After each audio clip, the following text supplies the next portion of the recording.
Hello and welcome.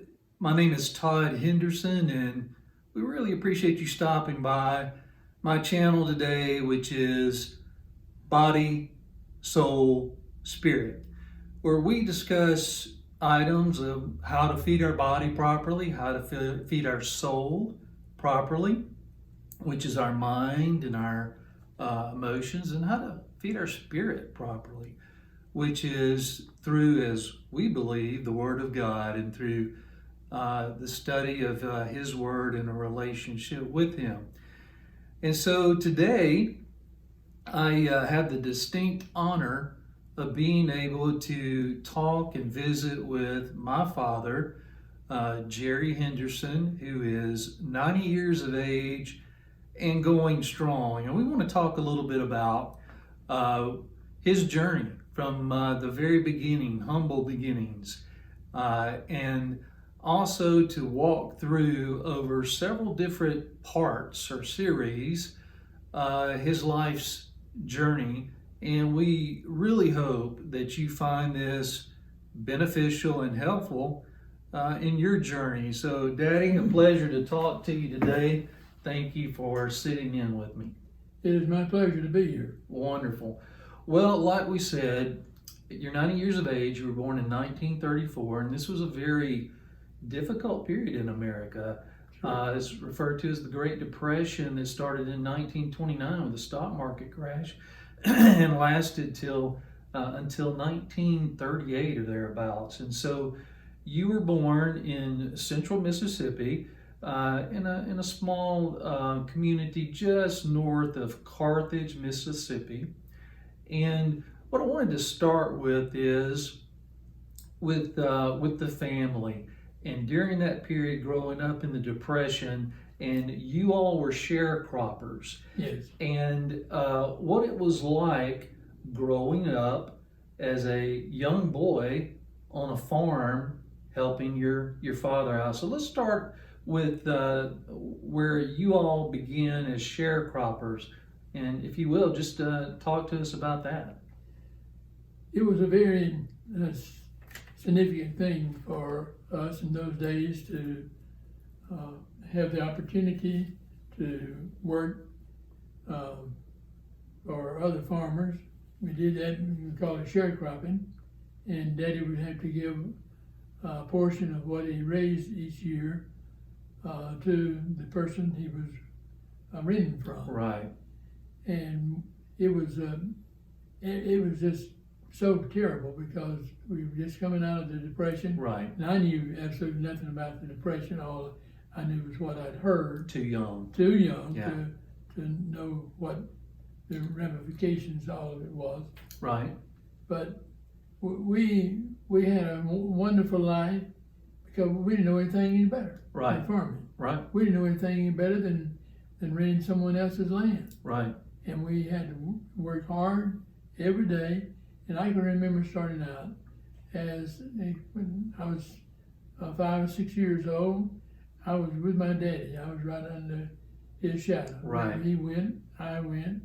And so I helped him, and he taught me how to be a farmer. Exactly. And I was only 6 years old. Right, exactly. But it was enjoyable. Well, let's talk about when you all basically moved into an old home that could be anywhere between 80 and 100 years old at the time you moved into it. And Right. It was just a wooden board structure. So talk a little bit about that house. Yes, that house it just had one single wall, and it was stripped, and the cracks were covered with 1 by 3 pieces of lumber. Uh-huh.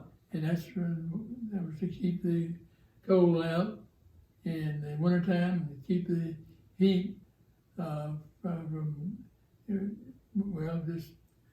just a problem with they didn't have to really worry about the heat because it took care of itself. Right, and so in this house, and this is in an era where there was no indoor plumbing. You had an outhouse.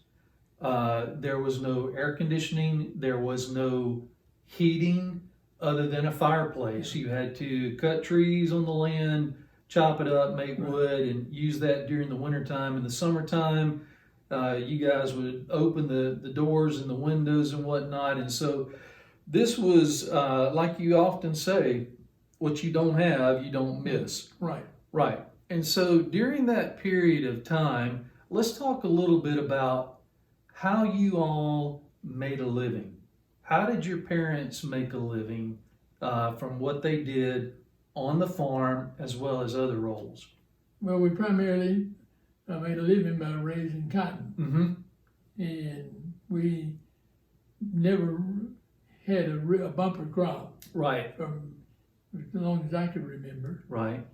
But it was a great experience, just having to have the pleasure of working the farmland Absolutely. and seeing God bless our efforts when we would see the plants come up, Yeah. cotton plants, corn plants, and garden things. All of that was just so remarkable. It's something that we just learned to primarily to depend on God for our livelihood. Absolutely. And your dad cut hair in the community for the men. You also had milk cows, which you sold milk. Yeah. And your mother also sold eggs from laying hens that you had on the farm, Right. which you all had cows, hogs, chickens, hens. You had a garden that you grew all of your vegetables. Right. You lived off of the land, and at the right young age of 10 years of age, you had to wheelbarrow a big can, which they put milk in back in 10 those days. gallon. Yeah, 10-gallon milk can when you were 10 years of age, and it probably weighed almost as much as you did, from your house all the way down to the road for them to Right. pick it up, right? Yes. And that was a lot of exercise, but basically, without having to go to the grocery store for anything other than maybe some staples like flour, sugar, tea, you subsisted off of what you all did on your farm. You worked the land and you lived off the fruit of your labor. Right. Right? Yes. Exactly. And we had around I'd say about 12 acres that we worked in cotton, and we had about 7, 8, or 10 acres in corn. Then we had garden in different patches, and it was a full-time job. Absolutely. And one of my favorite stories that there's been so many that you've been able to tell to us as your children over the years, but you actually had to use a plow, and you had a mule that you had to use to plow these fields and whatnot, Yeah. right? We had 2 mules. Daddy had his mule, and I had mine. Right. His was named Jim. Mine was named his was named Mike. Mine was named Jim. Right. And so I had one that was slow. I guess that's the reason. And stubborn. Slow and stubborn he was stubborn as a Missouri mule. He was stubborn as a mule. Yeah. Yeah, exactly. Well, going back up there as a child, because your parents lived on the same land when we grew up as grandchildren, so it was always fun to go up there and to be able to visit and reminisce and whatnot. But let's talk a little bit about your parents. Your father was E.O. Henderson, and your mother was Gladys Henderson. She was a Faulkner. And let's first talk about your father. He lost his father at an early age. Yes, he was around 12 or 13 years of age when his father passed away. Let's talk a little louder. He and my Uncle Joe Henderson, they were left at home. Uncle Walter, there's the other brother. He had already gotten married, so Daddy and Uncle Joe had to help pay for the farm. Right. And they had a big cattle farm, Mm-hmm. and they had around 200 acres of land. And here are 2 boys left without their father, Right. and they had to make sure that land was paid for. Right. The payment was made every year. Yeah. Because An awesome responsibility. Awesome responsibility. Yeah. And my daddy often talked about that, and he would tell me, you know, what a hard time he had, Right. and he didn't want me to have to go through what he had to. Absolutely. And so he never pushed me, he never fussed at me about anything. Even though I might have been a slow learner in some areas, but Daddy was just very patient, Very patient. very loving, Yeah. and just a remarkable person. He was the kind of person that anybody felt comfortable being around because Absolutely. he respected every person Right. for who they were. And he cut hair for the men in the community, and he also later became a cabinet maker, a carpenter. Yeah, that's right. Now, it's quite interesting. He started out cutting hair, and he had 10 cents a head. Yeah. That was one bit or two bits?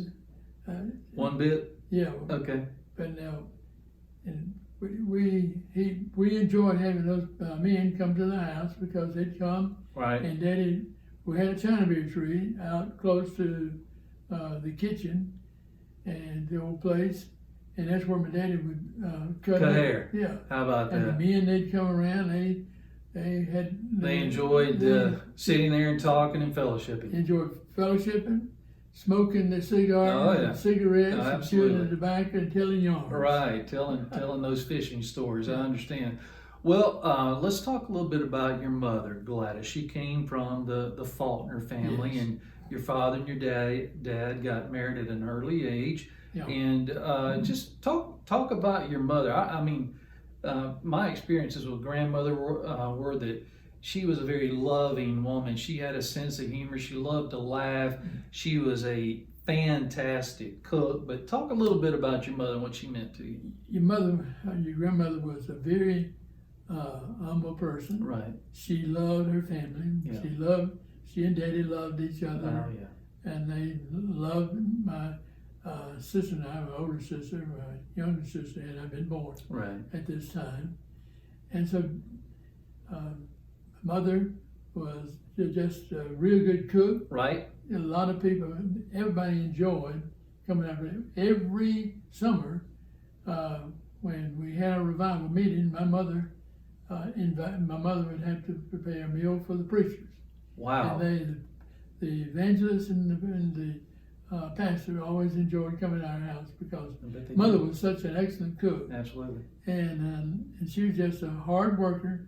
She put up, I forget how many jars of peas and butter beans and everything every summer. Right. And on the farm back then, you all rose very early to get started with your chores, and Right. grandmother was up early because she was cooking not only breakfast, not only dinner, but also supper, 3 meals a day. Right. And there was all kinds of things to do during the day. So everybody had their role on the farm, Right. and you had to do some chores before you even went to school. So it was truly working the land to subsist. Right. I had to get up and go with my daddy to the barn so he could milk the cows every morning before I went to school. Right. And I had the opportunity of having to feed the animals, the mules, Right. and also feed.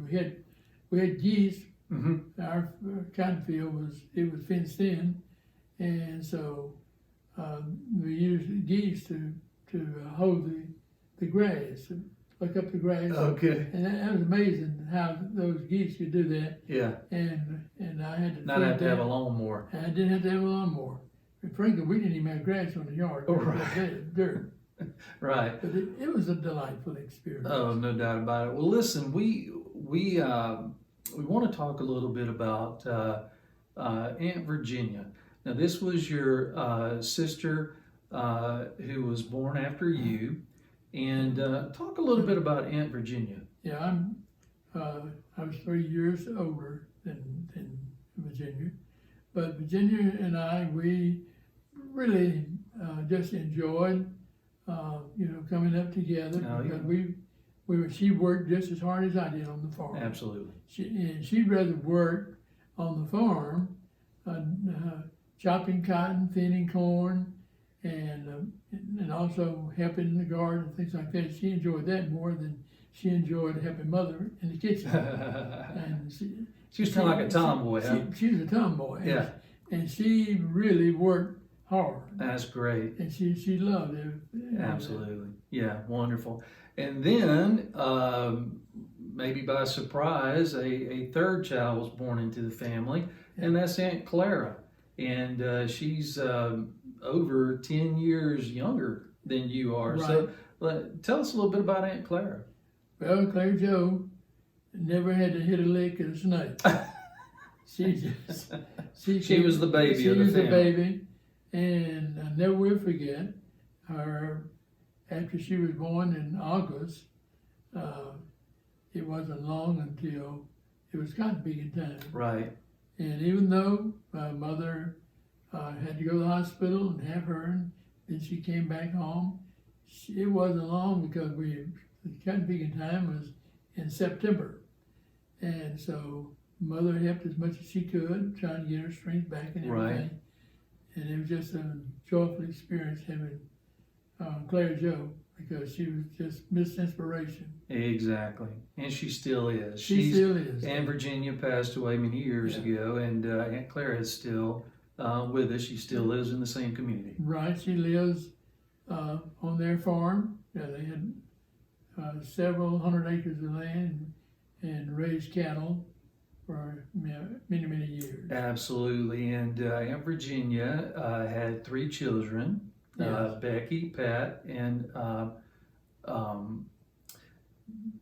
Peggy, Pat, Peggy. Peggy. Yeah, and then Aunt Clara and Uncle Will had 2 daughters, Kim and Karen. Yeah. And so anyway, just fun times. Well, the next time that we talk, we're going to get into your beginning to go to church and feeling what the Lord was saying to your heart, and kind of talk about that, because that started at an early age, and so would love to the next time talk to you about that. Yes. Does that sound good? Sounds great. All right. Thank you so much for joining us here today, and we look forward to you visiting with us on the next series. Have a good day.